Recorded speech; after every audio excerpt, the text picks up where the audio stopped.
Here lies Lucas Tracy MMA, creator, partner, and fitness guru.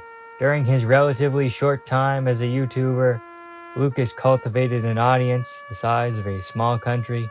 He will be remembered for his knowledge of and dedication to mixed martial arts. Lucas is survived by his many clip channels, including Flucus Glazy and Big Muzz.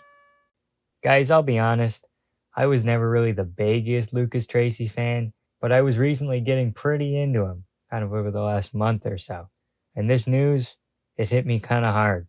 Some of his takes were good, some not so much. But you have to admit, Lucas Tracy had it.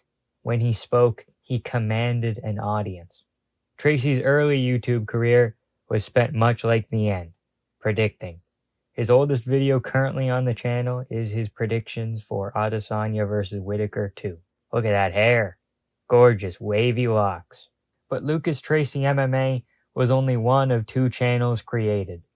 On the same day, January 31st, 2022, Lucas also created Lucas T Fitness. All of the content on this channel has been scrubbed, except for the community posts.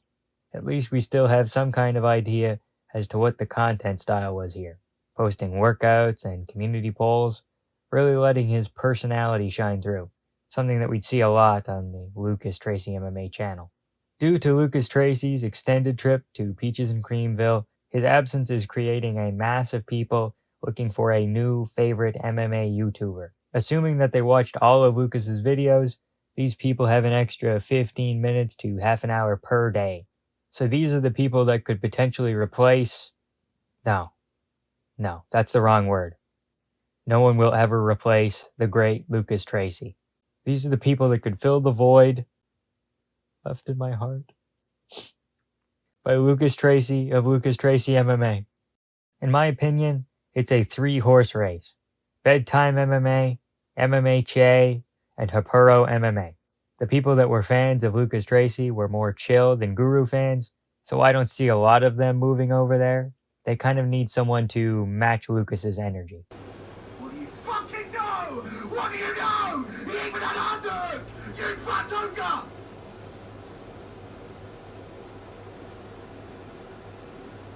Mount! These three are going to see the largest boost, and over the next 3 months they're going to attempt to hungry hippos up all of Lucas Tracy's fans.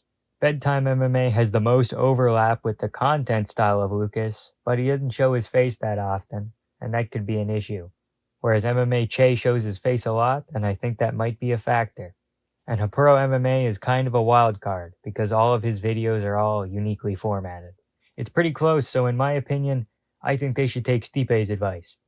Stipe, Fight for it. Fight for it. Fight for it. Fight Believe for it. it. Fight for it. believe it or not, that happened once I lost. These three are going to see the biggest increases, but we're also going to see some trickle-down economics, boys and girls. You may be asking, what about MMA Joey? What about him?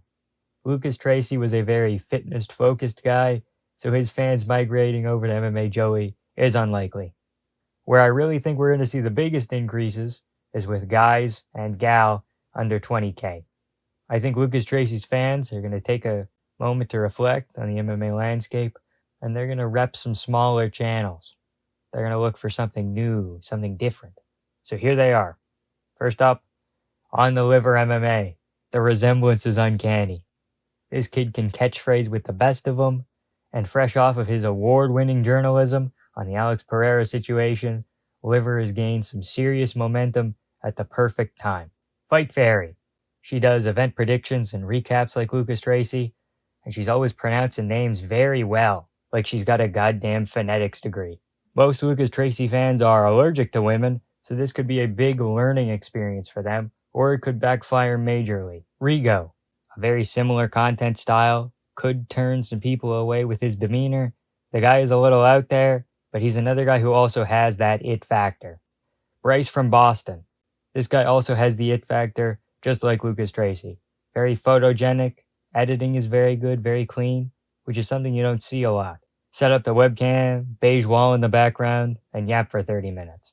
A lot of people in the MMA space feel like they're doing the bare minimum, but Bryce's videos are more focused and have some production value. which could set him apart. ITP Live. In the Pocket has already had some success in a clip channel format. He's had a lot of success recently with posting like every other day. Not a visible face, but his editing more than makes up for it. Eagle MMA. If he could make more than 2 videos a month, he'd probably do a little better. He's an outside bet, but more consistency paired with his unique style has some serious potential. Left Lane MMA. This guy was almost up in the top 3. Good editing, live streams a couple of times a week. Australian, so he has that oomph. He also has similar content to Lucas. Who is the best at this thing? Who is going to beat this guy, etc. Cage Side Convos. I was actually watching this guy's video on Lucas Tracy's retirement, and he said something that really stuck with me. He said that now is the best time to start an MMA channel and try and scoop up all the lost souls. Ethan is a very good white guy, a top-tier white guy, if you will. So I see him doing big things.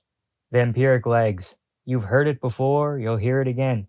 This guy is pegged for massive things. His viewers are handsome, his content is unique, and his voice is so soothing. If there's anyone else who has a decent following and you think they could contend for the Lucas Tracy Commemorative Championship, leave them in the comments below. If I'm 100% honest, when I started writing this video, MMA YouTube was looking pretty bleak. People weren't very hyped for UFC 305, and even after 307 got announced with Pereira in the main event, it still felt like a lull period. But after UFC 305, staying up till 3 in the morning watching the companions and recaps from a bunch of the people on this list, it made me realize that no matter who gets the influx of fans, the MMA space is in a really good place right now. Kind of an upswing. And I'd like to think that Lucas would be proud too, because a large number of these channels that are doing so well were inspired by him.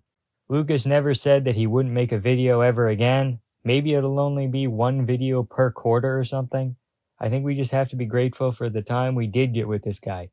Because as much as he is a top-tier glazer and an absolute goof, the MMA YouTube space is better with him in it. At least Lucas can finally muzz in peace.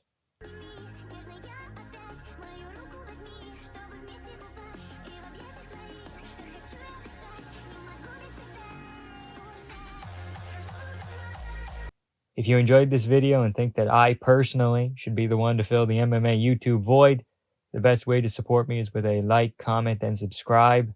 Thanks for watching, and have a good time. Bryce from Boston. Bryce from Boston. Bryce from Boston. Bryce from Boston. Bryce from